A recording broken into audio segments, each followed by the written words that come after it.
ഹോസ്റ്റലിനുള്ളിൽ ഇരുന്നിങ്ങനെ വിയർത്ത് പൊടുത്തിരിക്കുന്ന നേരത്താണ് പുറത്തൊക്കെ പോയി കുറച്ച് ശുദ്ധമായി ശ്വസിച്ച് ഒന്ന് കറങ്ങി കുറച്ച് ഫോട്ടോസൊക്കെ എടുത്ത് വന്നാലോ എന്ന് ഞങ്ങൾക്കൊരു ആലോചന ഉണ്ടായത്. പിന്നെ അധികം നേരം ആലോചിച്ച് വേസ്റ്റ് ചെയ്തില്ല, നേരെ വണ്ടി പിടിച്ചു ഫോട്ടോ ഉച്ചയ്ക്ക്. എറണാകുളത്ത് ഇത്രയും അടിപൊളി ഒരു ലൊക്കേഷൻ ഉള്ളപ്പം അധിക നേരം റൂമിലിരുന്ന് ആലോചിക്കുന്നത് തന്നെ തെറ്റല്ലേ? ഏകദേശം 2 മാസമായി ഞങ്ങൾ എറണാകുളത്ത് സ്റ്റേ തുടങ്ങിയിട്ട്. 5-6 ദിവസം മാത്രമേ ഇവിടെ നിൽക്കുന്നുള്ളെങ്കിലും ഇന്ന് ആദ്യമായിട്ടാണ് പുറത്തേക്ക് ഇറങ്ങിയത്. ഇത് ലക്ഷ്മി. ആളിങ്ങനെ ഫുൾ ടൈം ക്ലിക്ക് ചെയ്തുകൊണ്ടേയിരിക്കും, കാരണം ഒരു സ്നാപ്ചാറ്റ് അഡിക്റ്റ് ആണ്. And I love her so much. ഒരു സ്പെഷ്യൽ ക്യാരക്ടറാണ് കേട്ടോ. ഇനി ഒരാളും കൂടി ഉണ്ട്, നേഹ. ആളുടെ വരവിന് വേണ്ടി ഞങ്ങളിങ്ങനെ വെയിറ്റ് ചെയ്തിരിക്കണം. അവളും കൂടെ വന്നിട്ട് വേണം ഞങ്ങൾക്ക് തകർക്കാൻ എന്നൊക്കെ ഞങ്ങളിങ്ങനെ പറയുന്നുണ്ടായിരുന്നു. കുറേ വർഷങ്ങളായിട്ട് ഞാൻ അറിഞ്ഞോ അറിയാതെയോ ഒക്കെ എൻ്റെ ലൈഫിൽ നിന്നും നഷ്ടപ്പെടുത്തി കളഞ്ഞ കുറേ നല്ല സമയങ്ങൾ ഇവരിലൂടെ എനിക്കിപ്പോൾ വീണ്ടും തിരിച്ചു കിട്ടിക്കൊണ്ടിരിക്കുകയാണ്.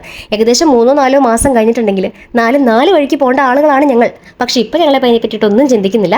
ഏറ്റവും കുറഞ്ഞ സമയം ഏറ്റവും മെമ്മറബിൾ ആക്കുക എന്നുള്ളത് മാത്രമേ ഉള്ളൂ. വളരെ ഹെൽത്തി ആയിട്ട് 3-4 മണിക്കൂർ ഞങ്ങൾ ഒന്നിച്ച് ഫോട്ടോ കൊച്ചിയിൽ ചെലവഴിച്ചു. വളരെ സേഫായിട്ട് തന്നെ തിരിച്ചു പോരുന്നു. എത്ര വർഷം കഴിഞ്ഞാലും മങ്ങാതെ മായാതെ നല്ല ഓർമ്മയിൽ നിൽക്കുന്ന ഒരു ദിവസം.